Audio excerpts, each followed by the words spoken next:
Bonjour, voici les titres au sommaire du journal Antilles-Guyane de ce jeudi 12 novembre 2009.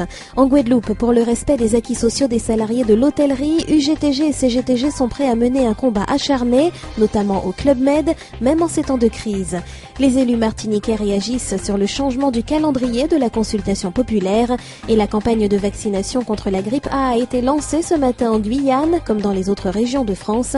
Des centres de vaccination ont été ouverts dans les 4 principales communes. Ce jeudi matin à Bergevin, il a notamment été question de la grève qui sévit au sein du Club Med de Sainte-Anne lors d'une conférence de presse organisée par les branches syndicales CGTG et UGTG du secteur de l'hôtellerie. Le 30 juillet dernier, la CFDT et la direction ont co-signé un accord de fin de conflit qui ne convient pas aux employés affiliés à la CGTG ou à l'UGTG. Ils sont donc 25 sur 91 à rester mobilisés depuis le mouvement social du début d'année pour dénoncer la remise en cause des acquis des salariés. Ceux qui effectuaient jusqu'ici 34, 32 ou 28 heures seraient appelés à n'en faire plus que 21. Dans cette affaire, comme en général dans le secteur de l'hôtellerie, les syndicats dénoncent, je cite, une volonté du patronat de remettre en cause la convention collective de Guadeloupe. Charlie Landau, secrétaire général de l'UTHTR UGTG. Par pression à la situation sociale, pression à la situation économique surtout, que Club Med a organisé la déréglementation du travail. Un accord de branche établissant le temps de travail à 37h30 avait été signé le 28 février 2000. Les réactions affluent dans la classe politique martiniquaise après la modification des dates de la consultation populaire par le Conseil des ministres de mardi dernier. Initialement programmé les 17 et 24 janvier 2010, le référendum sur l'évolution institutionnelle se tiendra finalement le 10 janvier, puis le 24 si la réponse à la première question relative à l'article 74 est négative. Si les présidents de la collectivité régionale et l'autre départementale ne comprennent pas vraiment ce choix, ils estiment que la campagne d'information doit cependant s'accélérer afin de tenir compte de la semaine de sensibilisation de moins. Claude Lise pense que ces nouvelles dates émanent de la volonté des exécutifs de Guyane, mais affirme que cela ne le dérange point. Du côté des partisans de l'article 74, on se dit plus que jamais motivé à faire comprendre aux Martiniquais l'intérêt d'évoluer dans un renforcement des atouts dévolus à cette alternative. Depuis ce jeudi matin, le centre sportif départemental Georges Donznac est transformé en centre de santé de Cayenne à l'occasion de l'ouverture de la campagne de vaccination contre la grippe A. 3 autres centres de vaccination ont été ouverts à Matoury, Kourou et Saint-Laurent-du-Maroni. Après les injections faites en interne au personnel de santé, les 4 centres de vaccination sont ouverts au public toute la journée, du lundi au vendredi, de 8h à 18h et le samedi de 8h à midi.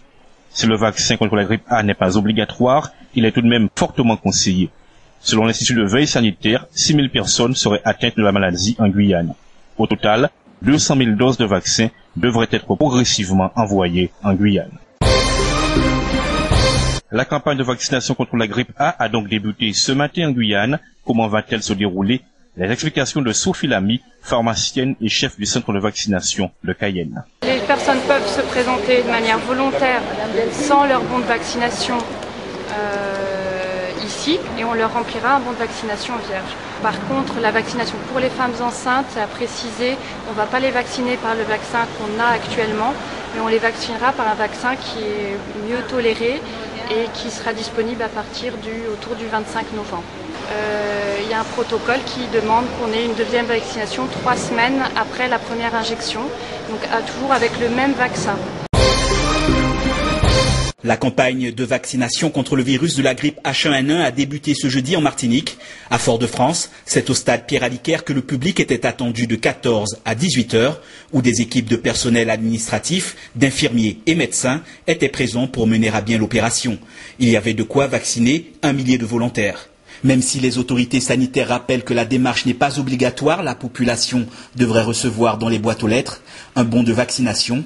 Les personnes visées sont en priorité le personnel médical et paramédical, les nourrissons, les personnes âgées et fragiles. La campagne de vaccination s'étendra sur 4 mois en Martinique. Après le centre de vaccination au stade de Dillon, c'est celui du Lamentin, place Mao, qui ouvrira ses portes le 16 novembre prochain. Suivront ceux du Robert, de Sainte-Luce, de Sainte-Marie et du Morne-Rouge. Reste à savoir si cette campagne de lutte contre le virus de la grippe A aura du succès, tant les interrogations sur l'efficacité de ce vaccin subsistent.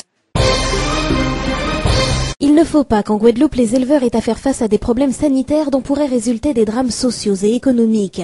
Dans le but de développer la prévention plutôt que le curatif, le groupement de défense sanitaire de Guadeloupe organise un séminaire jusqu'à demain à la Chambre d'agriculture à Bémao. Éleveurs, collectivités territoriales et États, représentés par la direction des services vétérinaires, y participent et bénéficient des éclairages des chercheurs de l'INRA et du CIRAD. L'objectif est de structurer la filière sanitaire dans le secteur de l'élevage qui souffrait jusqu'ici de désorganisation, voire de l'absence d'une politique commune aux acteurs professionnels et institutionnels. Un état des lieux de la situation sanitaire en élevage respectivement apicole, porcin, volaille, ruminant et cunicole est dressé. Au terme de ces travaux, une convention sanitaire de l'élevage sera ratifiée et dès 2010, des programmes sanitaires transversaux et concertés seront mis en œuvre.